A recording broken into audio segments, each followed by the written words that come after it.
Lo tahu nggak? Kadang yang paling bikin orang stuck bukan karena mereka gak punya kesempatan, tapi karena mereka gak siap kehilangan sesuatu yang udah mereka punya.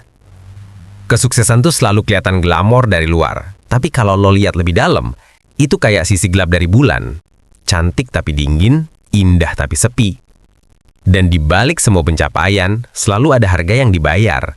Bukan cuma uang, tapi waktu, hubungan, bahkan jati diri. Gue pernah mikir, orang sukses itu punya semuanya. Tapi ternyata, mereka justru kehilangan hal-hal yang dulu bikin hidup mereka berasa hidup. Teman yang dulu nongkrong bareng tiba-tiba jauh. Keluarga yang dulu dekat, jadi kayak orang asing. Semua karena lo mulai jalan di arah yang gak semua orang ngerti. Dan itu adalah titik di mana lo mulai ngerasain biaya tersembunyi dari naik level. Ada teori psikologi namanya law of trade-off. Setiap kali lo dapat sesuatu yang besar, otak lo otomatis ngorbanin hal lain buat jaga keseimbangan mental. Lo mau fokus sama karir, otak lo bakal ngekat area sosial biar lo gak overwhelm. Lo kejar mimpi, tubuh lo ngurangin sinyal stres biar lo tahan tekanan. Tapi efek sampingnya, lo jadi ngerasa kosong. Bukan karena gagal, tapi karena harus milih. Dan di situ banyak orang berhenti. Mereka bilang, gue udah capek. Padahal bukan capek fisik, tapi kehilangan bagian dari diri mereka sendiri. Lo ingat kan, pas pertama kali lo kejar sesuatu dengan niat penuh. Semangat banget, tiap hari bangun pagi, bikin plan, ngejar target. Tapi makin lama, lo mulai kehilangan makna. Itu bukan burnout biasa, itu otak lo ngelawan realita baru yang belum bisa dia terima. Lucunya, banyak yang nyebut itu fase sukses. Padahal itu cuma fase kehilangan identitas lama lo. Lo udah bukan orang yang dulu. Lo udah mulai ngerti harga waktu, lo udah sadar gak semua orang punya visi yang sama, dan lo mulai lihat kalau sukses itu bukan cuma soal dapat sesuatu, tapi siap kehilangan hal-hal kecil yang dulu lo anggap sepele. Ada kalimat yang sering gue ingat, you can't take everyone with you. Lo gak bisa bawa semua orang naik bareng, bahkan kadang lo gak bisa bawa versi lama dari diri lo sendiri. Itu pahit sih, tapi itu juga satu-satunya cara buat naik level. Karena kalau lo masih terikat sama semua hal yang lama, lo gak akan punya ruang buat tumbuh. Dan di titik itu, lo mulai sadar, sukses itu bukan cuma soal dapet hasil, tapi juga soal berdamai sama kehilangan. Lo gak naik level tanpa ngeralain sesuatu. Bisa waktu istirahat lo, bisa kenyamanan lo, bisa orang yang dulu selalu ada, tapi justru di kehilangan itu, karakter lo ditempa. Karena lo gak bisa punya segalanya sekaligus. Dunia gak kerja kayak gitu. Bahkan dalam psikologi, ada istilah choice overload. Makin banyak pilihan, makin susah lo bahagia. Jadi kadang yang bikin lo tumbuh justru bukan apa yang lo dapet, tapi apa yang lo ikhlas lepasin. Dan dari situ, lo bakal sadar satu hal. Sukses itu bukan soal siapa yang paling kuat, tapi siapa yang paling berani kehilangan tanpa kehilangan dirinya sendiri. Tapi tunggu dulu. Karena sisi gelapnya gak cuma tentang kehilangan. Ada hal lain yang lebih halus, lebih berbahaya, dan sering gak disadari siapapun. Terupama, mereka yang udah ngerasain naik level. Lu pernah nggak ngerasa kayak semua hal yang dulu lo impikan akhirnya kejadian? Tapi entah kenapa, lu malah ngerasa hampa. Kayak hidup lo penuh. Tapi bukan karena bahagia. Lebih ke numpuk. Numpuk target, numpuk pencapaian, numpuk ekspektasi. Dan ironisnya, semakin tinggi lo naik, semakin lo ngerasa sendiri. Itu sisi gelap kedua dari kesuksesan. Kesepian yang gak bisa lo jelasin ke siapapun. Awalnya lo pikir sukses bakal bikin semua orang bangga sama lo. Tapi ternyata, makin sukses lo, makin dikit yang bisa relate. Lo mulai harus milih kata kalau cerita. Karena gak semua orang ngerti perjuangan lo tanpa nganggap lo sombong. Lo mulai mikir 2 kali buat curhat, karena kadang mereka nggak bener-bener dengar. Mereka cuma bandingin hidupnya sama lo. Ada penelitian psikologi sosial yang nyebut fenomena ini success isolation. Ketika seseorang mencapai level tertentu, mereka mulai kehilangan kedekatan emosional dengan lingkungannya. Otak manusia yang biasanya butuh koneksi sosial buat survive, malah ngerasa terancam sama perbedaan status itu. Jadi lo makin tinggi, makin jauh, makin berprestasi, makin sunyi. Gue tahu, Kedengeran klise, tapi lo bakal ngerti ini begitu lo mulai naik dan ngelihat gimana dunia berubah ngelihat lo. Ada yang tiba-tiba baik banget, tapi cuma karena pengen numpang cahaya lo. Ada yang tiba-tiba dingin, karena ngerasa ketinggalan. Dan di tengah semua itu, lo mulai ngerasa aneh sendiri. Lo capek berjuang, tapi juga capek diam. Kesepian itu bukan karena nggak ada orang di sekitar lo, tapi karena nggak ada yang ngerti beratnya posisi lo. Dan kalau lo nggak hati-hati, itu bisa berubah jadi sesuatu yang lebih bahaya. Kehilangan makna. Lo kerja keras, tapi nggak tahu lagi buat siapa. Lo ngejar target, tapi nggak tahu apa yang dikejar. Menurut psikologi eksistensial, manusia butuh 3 hal buat ngerasa hidup. Tujuan, hubungan, dan kontrol. Nah, begitu lo sukses, lo sering kehilangan 2 di antaranya. Lo punya kontrol, iya. Tapi hubungan dan tujuan mulai kabur. Lo udah capek banyak hal, tapi malah nggak tahu apa lagi yang bikin lo semangat bangun pagi. Dan di situ biasanya muncul krisis eksistensi. Lo ngerasa sukses tapi nggak bahagia, produktif tapi kosong, punya segalanya tapi ngerasa miskin secara batin. Lo mulai nanya hal-hal yang dulu nggak sempat. Ini semua buat apa? Kenapa rasanya hampa? Kenapa malah makin nggak tenang? Gue pernah baca satu kalimat yang kena banget. Kesepian orang sukses itu bukan karena dia nggak punya temen, tapi karena nggak ada yang dia bisa percaya tanpa motif. Sakit, tapi real. Lu mulai ngerasa hubungan tuh transaksional. Semua orang kayak punya agenda. Dan lo mulai ngerinduin hal-hal sederhana. Nongkrong tanpa mikir image, ngobrol tanpa harus sensor kata, jadi diri sendiri tanpa harus on terus. Lo sadar, ternyata makin tinggi lo naik, makin keras lo harus jaga topeng. Lo nggak boleh kelihatan lemah, nggak boleh gagal, nggak boleh bingung. Padahal manusiawi banget buat ngerasa semua itu. Tapi dunia nggak peduli. Dunia cuma peduli sama versi lo yang kuat, keren, dan sukses. Dan itu bikin lo mulai kehilangan rasa manusiawi lo pelan-pelan. Tapi ini baru separuh ceritanya. Karena setelah kesepian, ada sisi lain yang lebih gelap lagi. Sesuatu yang bisa bikin lo hancur dari dalam tanpa lo sadar. Dan biasanya, itu muncul dari hal yang paling lo cintai sendiri. Lucunya, yang paling sering bikin orang hancur setelah sukses, bukan haters, bukan kegagalan, tapi obsesi. Obsesi buat ngepertahanin apa yang udah dia dapetin. Lo udah kerja mati-matian buat sampai di titik itu. Dan sekarang, lo takut banget kehilangan semuanya. Itu momen dimana sukses berubah jadi jebakan. Lo bukan lagi orang yang ngejar impian, lo jadi tahanan dari pencapaian lo sendiri. Setiap hari, lo nggak lagi fokus buat berkembang, tapi buat bertahan. Biar gak kalah, biar gak turun, biar gak dilupain. Psikologi nyebut ini hedonic treadmill. Lo terus lari di tempat, ngejar kepuasan yang gak pernah cukup. Begitu lo dapet satu hal, otak lo langsung adaptasi. Terus pengen lebih. Naik jabatan, biasa. Gaji naik, kurang. Followers nambah, pengen 2 kali lipat. Dan itu gak pernah berhenti.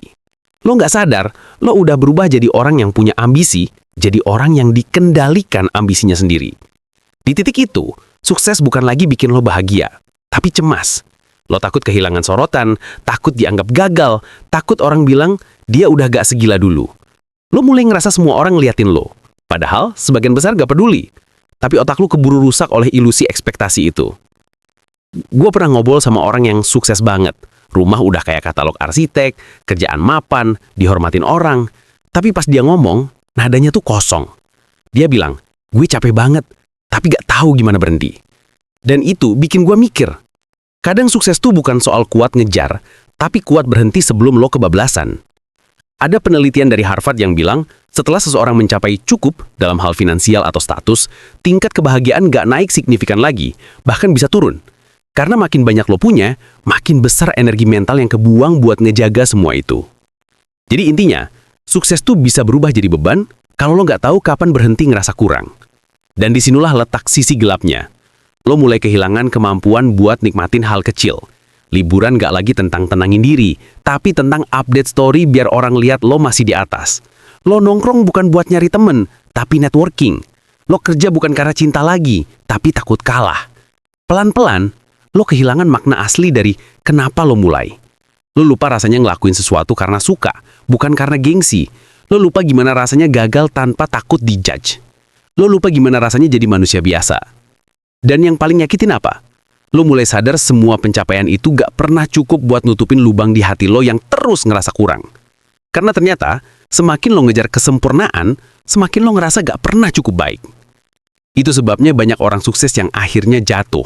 Bukan karena mereka lemah, tapi karena mereka gak sadar kalau sukses yang gak ditaruh di tempat yang sehat bisa jadi racun buat diri sendiri. Tapi ada satu hal lagi yang lebih serem dari obsesi ngepertahanin. Hal ini bikin banyak orang sukses kehilangan hal paling penting dalam hidupnya tanpa sadar. Dan biasanya mereka baru nyesel pas semuanya udah telat. Yang lebih nyeremin dari kehilangan waktu atau kehilangan diri sendiri adalah kehilangan orang-orang yang dulu jadi alasan lo mulai. Kadang lo gak sadar, pas lo sibuk ngejar naik level, lo juga lagi pelan-pelan ninggalin orang yang dulu nemenin lo di level bawah. Awalnya lo pikir itu cuma fase. Lo mikir, nanti juga gue sempetin waktu. Abis target ini kelar, gue bakal balik lagi nongkrong. Tapi hidup gak sesabar itu. Orang-orang yang sabar nunggu lo akhirnya capek juga. Mereka gak ninggalin karena benci, tapi karena mereka ngerasa gak punya tempat di dunia lo yang baru. Ini bagian yang paling gak pernah dibahas waktu ngomongin kesuksesan. Relasi. Lo bakal kehilangan momen-momen kecil yang dulu lo anggap gak penting. Tawa receh bareng teman, makan bareng keluarga tanpa buka laptop, ngobrol jujur sama pasangan tanpa mikirin kerjaan. Semua terganti sama jadwal, meeting, target, progres, dan deadline. Menurut studi psikologi sosial, manusia adalah makhluk yang paling bahagia saat punya emotional safety net. Bukan uang, bukan status, tapi perasaan kalau ada yang ngerti dan nerima lo apa adanya. Nah, begitu lo sukses, lo mulai kehilangan itu karena lo gak punya waktu buat jaga keintiman emosional. Lo pikir lo bisa ganti rasa itu dengan pencapaian, tapi ternyata enggak. Karena kedekatan gak bisa dibeli dan waktu gak bisa diputar balik. Lo bakal kaget suatu hari pas lo akhirnya punya waktu dan nyadar gak ada lagi yang bisa lo ajak ngobrol kayak dulu. Gue pernah dengar satu cerita dari seorang CEO sukses. Dia bilang, gue baru sadar gue miskin setelah gue kaya. Waktu ditanya kenapa, dia jawab, karena semua hal yang bikin gue bahagia dulu udah gak ada. Dan itu dalam banget. Karena emang gitu cara dunia kerja. Dia ngasih lo mimpi buat dikejar, tapi gak ngasih tahu harga yang harus lo bayar. Lo ngerasa bangga bisa mandiri, tapi lo juga ngerasa kosong karena gak punya siapapun buat berbagi. Lo punya power, tapi kehilangan koneksi. Lo punya kontrol, tapi kehilangan rasa. Itu paradoks sukses yang paling sakit. Lo dapat semua yang lo mau, tapi kehilangan hal-hal yang bikin lo pengen hidup. Secara psikologis, manusia butuh belonging. Rasa keterikatan yang bikin kita ngerasa punya tempat di dunia. Dan kalau lo gak punya itu, lo bakal terus ngerasa asing dimanapun lo berada. Lo bisa punya ribuan pengikut, tapi tetap ngerasa sendiri di tengah keramaian. Bahkan parahnya, ada fase di mana lo mulai ngerasa gak layak dicintai, karena lo terlalu sibuk ngejar validasi. Lo lupa gimana cara nerima kasih sayang tanpa curiga. Lo lupa gimana rasanya percaya. Lo lupa gimana rasanya tenang. Dan semua itu bukan karena lo jahat, tapi karena lo fokus banget sama naik level. Sampai lo lupa kalau manusia bukan cuma butuh naik, tapi juga butuh nyandar. Tapi ini bukan akhir. Karena di balik semua sisi gelap kesuksesan, ada satu hal yang bisa bikin lo nemuin makna lagi. Sesuatu yang sederhana, tapi jarang banget disadari orang, bahkan yang udah sampai di puncak sekalipun. Dan akhirnya, lo bakal nyadar satu hal. Ternyata, yang bikin sukses itu berarti bukan seberapa tinggi lo naik, tapi seberapa dalam lo ngerti kenapa lo naik. Karena tanpa itu, semua pencapaian cuma jadi angka, status, dan cerita kosong yang lo ceritain biar nggak ngerasa sia-sia. Setelah lo lewatin semua fase, kehilangan, kesepian, obsesi, kehilangan koneksi, lo bakal nemu titik di mana lo berhenti lari, terus mulai nanya ke diri sendiri, gue sebenarnya mau kemana?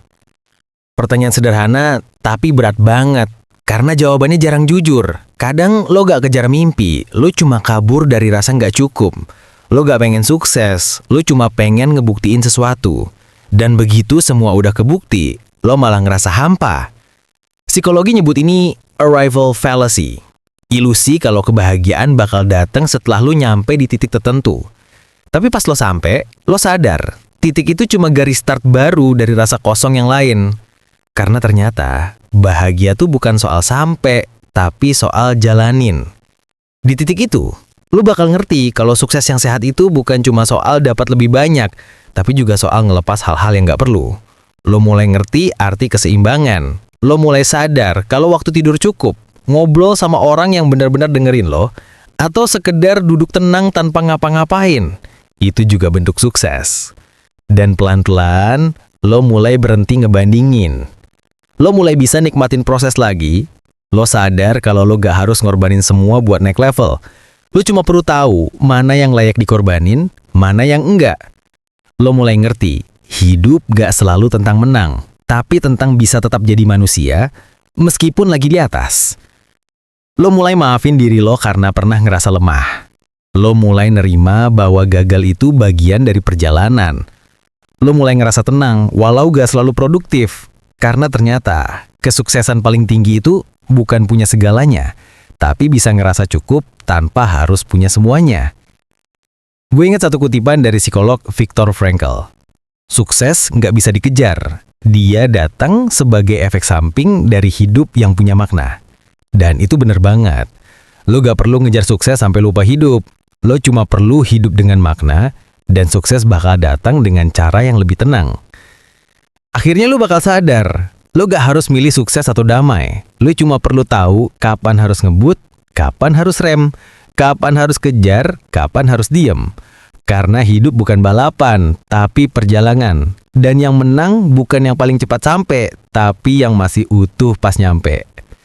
Jadi kalau hari ini lo lagi ngerasa tersesat, lelah, atau takut gagal, ingat aja satu hal, lo gak harus ngorbanin semua buat ngerasa berhasil. Kadang justru dengan berhenti sebentar, ngeliat sekitar, dan inget kenapa lo mulai, itu yang bikin lo bener-bener naik level. Karena pada akhirnya, sisi gelap kesuksesan bukan buat ditakutin, tapi buat dipahami.